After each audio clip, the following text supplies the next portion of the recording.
SSC 2025 ব্যাচের শিক্ষার্থীরা আর মাত্র কয়েকদিন বাকি আছে তোমাদের পরীক্ষার। অনেকে হয়তো বা পরীক্ষা ঠিক নিকটস্থ সময় ভিডিওটা দেখবা। শোনো, এই ভিডিওটা অনেক ইম্পর্টেন্ট হতে যাচ্ছে, ভিডিওটা শেষ পর্যন্ত দেখো। একটা প্রশ্ন আমরা ন্যাচারালি পাই যে ভাইয়া আমি কোন একটা বিষয়ে আপাতত পাস করতে চাই, তাহলে আমাকে কিভাবে পড়া উচিত, আমার কিভাবে প্রিপারেশন নেওয়া উচিত। এই ভিডিওতে আমরা এই টপিকটা পুরোপুরি একটা আলোচনা করব।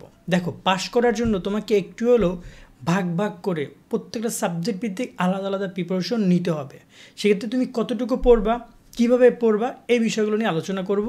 একটু গরম লাগতেছে কারণ ফ্যান ট্যান সব বন্ধ করে দিয়ে ভিডিও করছি, সো কিছু করার নাই, যদি একটু ঘাম আসে ম্যানেজ করে নিও। আর সাবস্ক্রাইব করো, লাইক দিয়ে রাখো নিয়মিত সব আপডেটগুলো পেতে। তো এবার যে ব্যাপারটা নিয়ে কথা বলছিলাম যে পাস করতে হলে কী করতে হবে, আমি যদি সাবজেক্ট ভিত্তিক কথা বলি, বাংলার কথা আলোচনা করি, বাংলা প্রথম দ্বিতীয় পত্রের কথা। পাস করতে হলে তুমি যদি, যেহেতু বাংলায় 70 মার্কের সৃজনশীল, এমসিকিউ 30 মার্ক, এই বাংলা প্রথম পত্রে পাস করার জন্য তুমি যদি শুধুমাত্র গদ্য অংশ পড়ে যাও, তাহলেও তুমি দেখা যায় যেহেতু 3টা সৃজনশীল তুমি ওখান থেকে লিখতে পারবা, পাস করতে পারো, তবে রিস্ক হয়ে যাবে। গদ্যর সাথে অন্তপক্ষে নাটক কবিতা পড়ে যাও, যে কোনো একটা নাটক অথবা কবিতা যে কোনো একটা পড়ে যাও, তুমি ইজিলি 4টা প্রশ্নে তুমি লিখতে পারো। 4টা জিনিস লিখতে পারলে তোমার 40-এ, ওখানে 70-এ, সৃজনশীল 70-এ 23-এ পাস। সো পাস করতে পারো আশা করি। নৈবেদিকের ক্ষেত্রেও তোমার 30-এ হচ্ছে 10টা এমসিকিউ পাস। সো তুমি গদ্য অন্তপক্ষে এমসিকিউগুলো কাভার করে যাও, আর অবশ্যই নাটক উপন্যাসে যে কোনো একটা অংশের নৈবেদিক কাভার করে গেলেও 10টা এমসিকিউ হয়ে যাবে, তবে এটা রিস্ক হয়ে যেতে পারে। সেক্ষেত্রে চেষ্টা করবে আরেকটা এমসিকিউ পড়ে যাওয়ার জন্য। অর্থাৎ একটা বইকে তুমি যদি ডাবল পার্টে ভাগ করো, মানে একটা বইয়ের একটা পুরোটা সাজেশনকে তুমি যদি অর্ধেক ভাগ করো, তাহলে তুমি তার উপর প্রিপারেশন নিতে পারলে তোমার জন্য ভালো হবে পাস করার জন্য। একইভাবে বাংলা দ্বিতীয় পত্রের কথা যদি বলি, বাংলা দ্বিতীয় পত্রে পাস করার জন্য তুমি যদি শুধুমাত্র তোমার রাইটিং পার্ট যেটা রয়েছে তোমাদের নিয়মিত অংশ, সেখানে তুমি যদি রচনা, ভাব সম্প্রসারণ, প্রতিবেদন এই 3টা পড়ে যাও, তোমার পাস মার্ক চলে আসতে পারে। ওকে, দেন তুমি যদি আবার গ্রামার অংশ কথা বলো, ওইখানে নৈবেদিক ওই অংশটার ক্ষেত্রেও তুমি এটাই করতে পারো। ওখানে মোটামুটি দেয় প্রথম দিকে অন্তপক্ষে 10 থেকে 12টা টপিক পড়ে গেলে এমসিকিউ কমন পড়ে যাবে, খুব ইজিলি আশা করি পাস করতে পারবা। তবে যেহেতু বাংলা প্রথম দ্বিতীয় পত্র একত্রে পাস, এটা নিয়ে আমরা আলোচনা করবো পরে, অ্যাডভান্টেজ প্রদান করবে। যদি এক পত্র পরীক্ষা খারাপ হয়, অন্য পত্র তোমাকে সেভ করতে পারে। দেন একইভাবে যদি আমরা কথা বলি ইংরেজির ক্ষেত্রে, ইংরেজি তোমাকে অবশ্যই রিডিং পার্টে, সেকেন্ড পেপারে, গ্রামার পার্টে যেতে হবে। সেক্ষেত্রে তুমি সব না পড়ো, যতটুকু পারো, তুমি যদি আর্টিকেল পারো, তুমি যদি ভার্ব পারো, তুমি যদি ট্যাগ কোশ্চেন পারো, যেগুলো পারো সেগুলো কমপ্লিট করো। রাইটিং পেটে যতটুকু পারো ততটুকু কমপ্লিট করো, বাট মোটামুটি কথা 40 থেকে 50 মার্কের প্রিপারেশন নিয়ে যাও, যেন তুমি অ্যান্সার করতে পারো। দেন তাহলে তোমার পাস মার্কটা চলে আসতে পারবে। কারণ কোনো কারণে তুমি যদি একদম অ্যান্সারই না করো, এবং শোনো, সবসময় যেন মাথায় রাখবে, পরীক্ষায় তুমি অ্যান্সার জানো বা না জানো, সম্পূর্ণ অ্যান্সার করে চলে আসবা।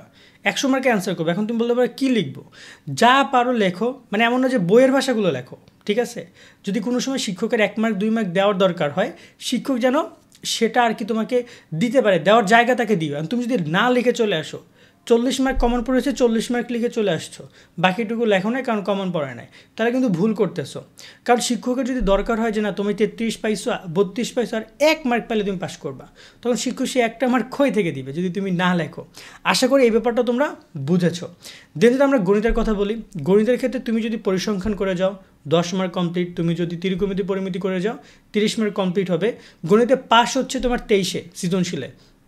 সো শুধুমাত্র ত্রিকোণমিতি, পরিমিতি এবং যদি তুমি পরিসংখ্যান ভালো করে যাও, দেন তোমার এনাফ। বাট তোমার যদি আমরা ত্রিকোণমিতি কঠিন মনে হয়, তুমি জ্যামিতি করে যেতে পারো। জ্যামিতিটা যদি পড়ে যাও, সম্পদ, উপপদ এবং বৃত্ত, ব্যবহারিক বৃত্ত, এই 3টা অধ্যায়, আর তার সাথে তুমি যদি পরিসংখ্যান পড়ে যাও, 4টা অধ্যায় পড়লেও তোমার 30 মার্ক কমন পড়বে। এই 30 মার্ক তোমাকে পাস করার জন্য এনাফ। ওকে, আর এমসিকিউর ক্ষেত্রেও এই অধ্যায়গুলো পড়বা, তবে এমসিকিউ আরও বেশি পড়তে হবে, আর একটু বেশি পড়তে হবে। সেক্ষেত্রে তোমাকে ত্রিকোণমিতিও পড়ে যেতে হবে এমসিকিউর জায়গা থেকে। তো তুমি জ্যামিতি, ত্রিকোণমিতি এবং পরিসংখ্যান পড়ে গেলেও দেখবা যে তোমার কিন্তু 5 মার্ক থেকেও বেশি চলে আসবে, ঠিক আছে? কারণ জ্যামিতি তোমার বীজগণিত থেকেও প্রায় 30% থেকে 40% এমসিকিউ প্রোভাইড করে। যদি একইভাবে গ্রুপ সাবজেক্টের কথা বলি, পুরো বইটাকে তুমি যদি 3 ভাগের 1 ভাগ করো, সেটা তোমাকে একটা মোটামুটি কাতে 5 মার্ক এনে দিতে পারে। যদি তুমি সেটাকে 2 ভাগের 1 ভাগ করো, মানে 2 ভাগ আছে, তার 1 ভাগ করছো, 1 ভাগ তুমি পড়ো, সাজেশন দেখো আমাদের, সেটার অনুযায়ী তুমি প্রিপারেশন যদি নাও, তাহলে দেখা যাচ্ছে যে তুমি একটা ভালো প্রিপারেশন নিতে পারলা, এবং এটা তোমার পাশের থেকে একটু এগিয়ে দিতে পারে। সেক্ষেত্রে তুমি চেষ্টা করো বেস্ট থেকে বেস্টটুকু দেওয়ার। অনেক শিক্ষার্থী আছে যারা কিনা বছরের শুরু থেকে ঢ্যাং ঢ্যাং করছো, ফুর্তি করছো, মজামস্তি করছো, এখন পরীক্ষার আগে বুঝতেছো না কী করবা। তাদেরকে বলবো আর যাই করো, অন্তপক্ষে ফেল করো না। ফেল করার না করার দুইটা মানে উপায় রয়েছে। এক হচ্ছে কোন বিষয়ে কত পাস মার্ক সেটা জানা, এটা নিয়ে আমাদের ভিডিও করা আছে, সেটা দেখো, আর্টিকেল লেখা আছে shobhanstudy.com, সেটা গিয়ে পড়ো। দ্বিতীয়ত তোমাকে সেই বিষয়গুলো যেহেতু পাস মার্ক তুমি জেনেছো, পাস করতে কত লাগবে, এখন ওই মার্ক অর্জন করতে হলে কতটুকু কী পড়া লাগবে এগুলো জানো। এগুলো নিয়ে আমাদের সাজেশন ভিডিওগুলো দেখতে পারো, সেখানেও আমরা বলে দিয়েছি। আমাদের সাজেশন ফ্রি, আমাদের সাজেশনের জন্য কোনো টাকা পয়সা লাগবে না, ফ্রিতে তোমরা দেখবে যতটুকু আমরা দিয়েছি। আমাদের শিক্ষক মহোদয় যারা যতটুকু আমরা পেয়েছি তাদের কাছ থেকে নিয়ে এসেছি, দিয়েছি। তো আশা করি বিষয়গুলো বুঝেছো। আজকের মতো আমরা ভিডিওটা এখানে শেষ করছি। সকল অনেক ভালো থাকবে। আল্লাহ হাফেজ।